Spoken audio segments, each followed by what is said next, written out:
Exercice acrobatique pour le président français alors que le pays est entré en récession, que le chômage est à son plus haut niveau depuis 12 ans, que les prévisions de croissance ne sont pas des plus optimistes et que le triple A du pays est menacé, Nicolas Sarkozy doit rassurer ses concitoyens.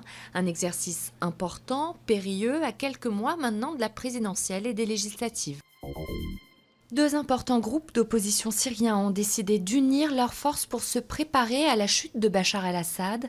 Le texte a été signé vendredi soir au Caire par le chef du CNS et un membre du CNCD.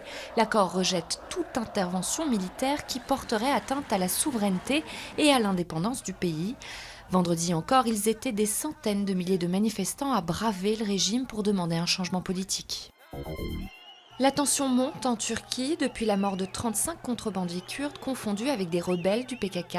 Vendredi, le Premier ministre Recep Tayyip Erdoğan a regretté cet événement et présenté ses condoléances aux familles. Samedi, 2 militants armés du groupe terroriste ont été tués par l'armée. La Saint-Sylvestre, célébrée sous haute surveillance en France, 60 000 agents des forces de l'ordre et secouristes sont à pied d'œuvre.